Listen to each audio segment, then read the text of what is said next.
அவருடைய மகா பெரிய வல்லமையை நாம் கணிக்க முடியாது. அவர் தமது வார்த்தையினாலே சூரியனையும் சந்திரனையும் நட்சத்திரங்களையும் வானத்தில் உள்ள கோள்களையும் உண்டாக்கியவர். கடவுளால் சகலமும் உண்டாக்கப்பட்டது. வேதம் அப்படிதான் கூறுகிறது. அவருடைய வார்த்தையினாலே சகலத்தையும் அவர் உண்டாக்கினார். அவர் தமக்குரிய இடத்திற்கு வந்தார். ஆனால் அவருக்குரியவர்கள் அவரை ஏற்றுக்கொள்ளவில்லை. ஆனால் அவர் பெயரிலே விசுவாசம் வைத்து நம்பிக்கை வைத்து அவரை தம்முடைய சொந்த ஆண்டவராக இரட்சகராக ஏற்றுக்கொண்ட அனைவருக்கும் அவர் கடவுளுடைய பிள்ளைகளாகும் அதிகாரத்தை அவர் தந்திருக்கிறார். நாம் இயேசுவை ஏற்றுக்கொள்ளும் பொழுது, நம்முடைய இதயத்திலே வரவேற்கும் பொழுது, அவரை நம்முடைய சொந்த ஆண்டவராக நம்பி அவரை ஏற்றுக்கொள்ளும் பொழுது நாம் கடவுளுடைய பிள்ளைகளாய் மாறி போகிறோம். இதோ கடவுள் நமக்கு செய்கிற நன்மையை பற்றி நம்முடைய கண்கள் காணவும் இல்லை, காதுகள் கேட்கவும் இல்லை, நம்முடைய உள்ளத்திலே நாம் உணரவும் முடியாது. அது வேதம் கூறுகிறது. அவர் நமக்கு நித்திய பேரின்பத்தை கொடுக்கும்படியாக வந்தார்.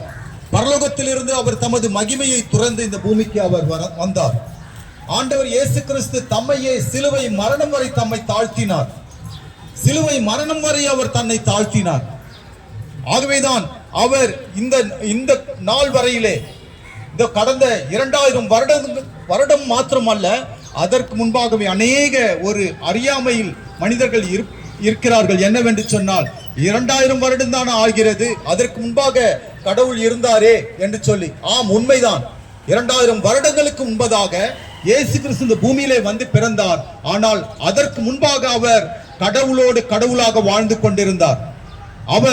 அவரே சகலமும் உண்டாக்கியவர். அவராலே அவருக்கென்று சகலம் சிருஷ்டிக்கப்பட்டது. அவர் நம் மீது வைத்த அன்பினாலே நம்மை மீட்கும்படியா இந்த பூமியிலே வந்து மனிதனாய் பிறந்தார். அவர் ஒவ்வொரு நாளும் நன்மை செய்கிறவராய் சென்று கொண்டிருந்தார். அவர் இதோ குருடரை பார்க்க செய்தார், செவிடரை கேட்க செய்தார், முடவர்களை நடக்க செய்தார், செத்த பிணங்களையும் உயிரோடு எழுப்பினார். ஒவ்வொரு நாளும் அவர் அதிசயங்களை, அற்புதங்களை செய்கிறவராய் சென்று கொண்டிருந்தார்.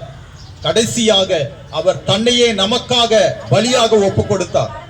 வேதம் கூறுகிறது, ரத்தம் சிந்துதல் இல்லாமல் பாவம் மன்னிப்பு இல்லை என்று சொல்லி.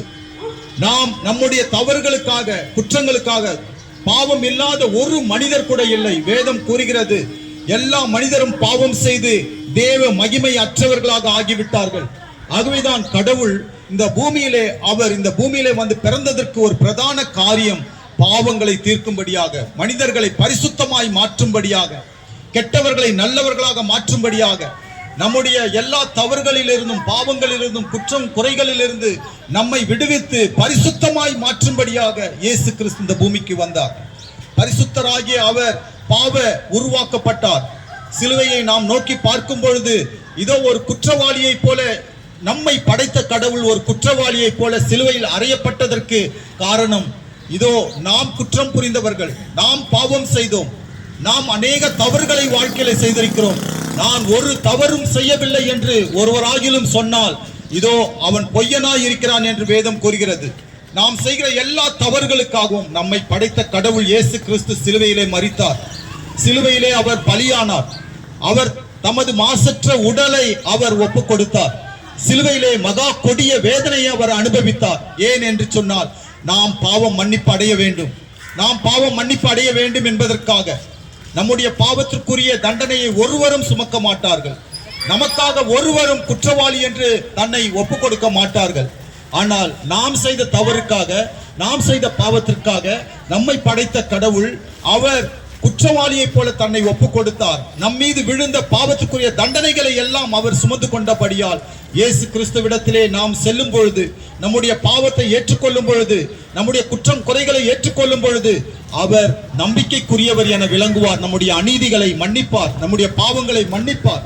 நம்முடைய பாவம் மன்னிக்கப்படும் பொழுது நமக்கு நல் வாழ்வு கிடைக்கும். என அன்புக்குரியவர்களே, அநேக நம்முடைய துன்பங்களுக்கு காரணம் நம்முடைய பாவம் தான், நம்முடைய குற்றங்கள் தான், நம்முடைய மீறுதல்கள் தான், நம்முடைய அக்கிரமங்கள் தான்.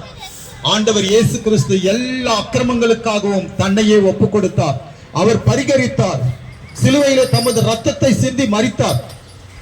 கடவுளுக்கு மரணமா என்று நினைக்கும் பொழுது, ஆம், கடவுள் மனிதர்கள் மேல் விழுந்த பயங்கரமான ஒரு தண்டனையை அவர் ஏற்றுக்கொண்டார். அவர் மரணத்தை பரிகரித்தார். ஆனாலும் அவர் 3ஆம் நாளில் உயிர் தெழுந்து இன்றும் உயிரோடு இருக்கிறார். இயேசு கிறிஸ்து மரணத்தை ஜெயித்து உயிரோடு இருக்கிறார். அவருடைய கல்லறையில எழுதப்பட்டிருக்கிறது, இயேசு கிறிஸ்து இங்கு இல்லை, அவர் உயிர்த்து விட்டார் என்று சொல்லி எழுதப்பட்டிருக்கிறது. அவர் மீண்டுமாக இந்த பூமிக்கு வரப்போகிறார். மீண்டுமாக அவர் இந்த பூமிக்கு வரப்போகிறார். அவருடைய வருகைக்கான அநேக அடையாளங்கள், அற்புதங்கள் நடந்து கொண்டிருக்கிறது. இதோ யுத்தங்களினுடைய சத்தத்தை கேட்க போகிறீர்கள். தேசத்திற்கு விரோதமாக தேசங்கள் எழும்பும்.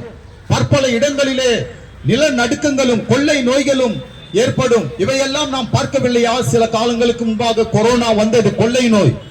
இதோ நாம் பார்க்கிறோம், பேர் அழிவுகள் உண்டாகிறது. இவையெல்லாம் இயேசு கிறிஸ்துவனுடைய வருகைக்கு அடையாளங்களாக இருக்கிறது. இந்த நாளிலே மனம் திரும்பும்படியாக ஆண்டவர் இயேசு கிறிஸ்து உங்களை அழைக்கிறார். உங்களுடைய எல்லா தவறுகளிலிருந்து மனம் திரும்பும்படியாக ஆண்டவர் இயேசு கிறிஸ்து உங்களை அழைக்கிறார். உங்கள் குடும்பத்தாரையே உங்களால் நேசிக்க முடியவில்லையா? உடன் பிறந்தவர்களை, கூட பிறந்தவர்களை நேசிக்க முடியவில்லையா? பெற்றோரை நேசிக்க முடியவில்லையா? அது ஒரு பாவம். நாம் நம்முடைய உடன் பிறந்தவர்களை, கூட பிறந்த சகோதர சகோதரிகளை நாம் நேசிக்காவிட்டால், அன்பு கூறாவிட்டால் அது பாவமாகும். பெற்றோரை மதிக்காவிட்டால் அது பாவமாகும். பெற்றோரை கவனிக்காவிட்டால் அது ஒரு பாவம். இதோ எத்தனையோ பேர்கள் குடிக்கு அடிமையாகி இருக்கிறார்கள். பலவிதமான பாவ பழக்க வழக்கங்களுக்கு அடிமையாகி இருக்கிறார்கள். அப்படி நாம் நம்முடைய வருமானத்தை தவறான விதத்திலே நாம் செலவழித்தால் அது பாவமாகும். அநேக பாவங்கள் உண்டு. ஆனால் எல்லாவற்றிலிருந்தும் ஆண்டவர் விடுவிக்க அவர் வல்லமை உடையவராய் இருக்கிறார். ஏன் என்று சொன்னால் அவரே பரிசுத்த தேவன். அவர் பரிசுத்தர், அவர் பரிசுத்தர். இதோ பரலோகத்திலே, இதோ தேவ தூதர்கள் பரலோகத்திலே இருக்கிறவர்கள் கடவுளை பரிசுத்தர் பரிசுத்தர் பரிசுத்தர் என்றுதான் ஆண்டவரை ஆராதிக்கிறார்கள். இந்த பூமியிலும் ஆண்டவரை அறிந்தவர்கள் அவர் பரிசுத்தர் என்று அறிந்து கொள்வார்கள். நாம் மறைவிலே செய்கிற ஒவ்வொரு தவறையும் அவர் அறிந்திருக்கிறார். அவர் கண்கள் எல்லாவற்றையும் காண்கிறது. அவருக்கு மறைவானது ஒன்றுமில்லை. ஒரு நாளில் நாம் நியாயம் தீர்க்கப்படுவோம். ஒரு நாளில் கடவுளுக்கு முன்பாக நாம் நிற்க வேண்டியவர்கள். கடவுள் எல்லாவற்றிற்காகவும் நியாயம் தீர்ப்பார். அந்த நாளிலே நாம் கடவுளால் ஏற்றுக்கொள்ளப்பட வேண்டும் என்று சொன்னால், இந்த நாளிலே நாம் பாவ மன்னிப்பை அடைய வேண்டும் என்று சொன்னால், இயேசு கிறிஸ்து உங்கள் ஒவ்வொருவருக்காகவும் எனக்காகவும் இயேசு கிறிஸ்து சிலுவையிலே மரித்தார் என்பதை அறிந்து கொள்ளுங்கள். நம்முடைய பாவங்களுக்காக அவர் தண்டிக்கப்பட்டார். அவர் தண்டனைகளை ஏற்றுக்கொண்டார். அவருடைய மாசற்ற ரத்தத்தை சிந்தி அவர் பலியானார். இந்த நாளிலே இயேசு உங்கள் வாழ்க்கையிலே வருவார் என்று சொன்னால் இயேசுவை நீங்கள் ஏற்றுக்கொள்ள வேண்டும். இதோ பைபிள் சொல்லப்பட்டிருக்கிறது, நான் கதவண்டை நின்று தட்டுகிறேன், ஒருவன் என் குரல் சத்தத்துக்கு செவி கொடுத்தால் நான் அவனோடு கூட விருந்துண்பேன், அவனும் என்னோடு கூட விருந்துண்பான்.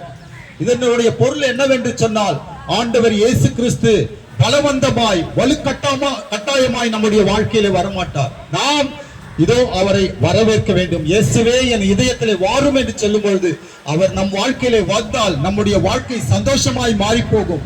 நம்முடைய கவலை கண்ணீர்கள் எல்லாம் மாறி போகும். நம்முடைய நோய்கள் நீங்கும். ஆண்டவர் இயேசு கிறிஸ்துவை நோக்கி பாருங்கள். உங்களுடைய வேதனையிலிருந்து விடுவிக்க அவரே வல்லவர். உங்களுடைய துன்பத்தை இன்பமாய் மாற்ற வல்லவர்.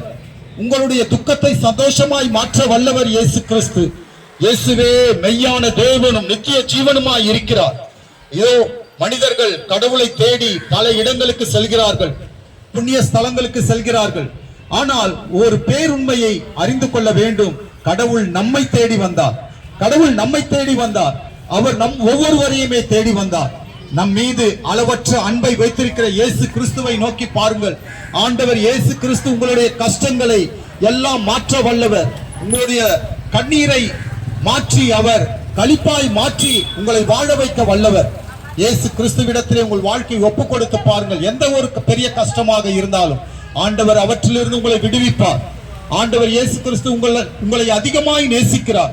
உங்கள் மீது மிகுந்த அன்பு வைத்திருக்கிறார். நீங்கள் யாராக இருந்தாலும், எந்த மதத்தை சார்ந்தவர்களாக இருந்தாலும், மதத்திற்கெல்லாம் அப்பாற்பட்டவர் இயேசு கிறிஸ்து.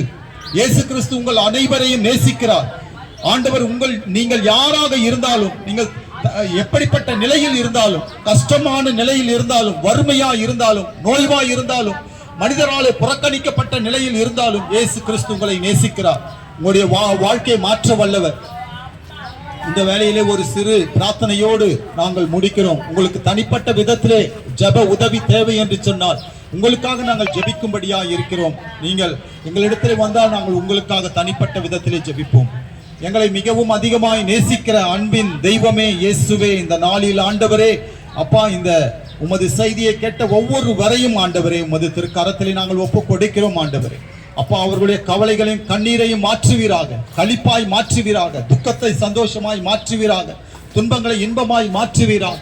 அப்பா, இங்கு இருக்கக்கூடிய ஒவ்வொரு குடும்பங்களையும் தேவரில் ஆசீர்வதிப்பீராக. உமது ஆசீர்வாதமே மனிதனுக்கு உயர்வை தரும் என்று வேதத்தில் வாசிக்கிறோம். அப்பா, ஒவ்வொரு வரையும் ஒவ்வொரு தனி குடும்பத்தையும் ஆசீர்வதிப்பீராக. அப்பா, ஒவ்வொரு வரையும் ஆண்டவரே தேவரீர் அப்பா, இந்த வேலையிலே அப்பா நீர் அறிந்தவராய் இருக்கிறீர். அவர்களுடைய வாழ்க்கையிலே வடிக்கக்கூடிய கண்ணீரை, படக்கூடிய வேதனைகளை, துன்பங்களை நீர் அறிந்தவராய் இருக்கிறீர். அவை எல்லாவற்றிலிருந்தும் நீர் விடுவிக்க வல்லவர். அப்பா, நீர் ஒருவரே ஆண்டவரே. அப்பா, எங்களை நேசிக்கிற உண்மையான தேவன் ஆண்டவர், உண்மையான கடவுள், உமது திருக்கரத்திலே எல்லாவற்றையும் தாழ்த்தி ஒப்புக் கொடுக்கிறோம். இயேசு கிறிஸ்துவின் நாமத்தில் பிதாவே, ஆமென்.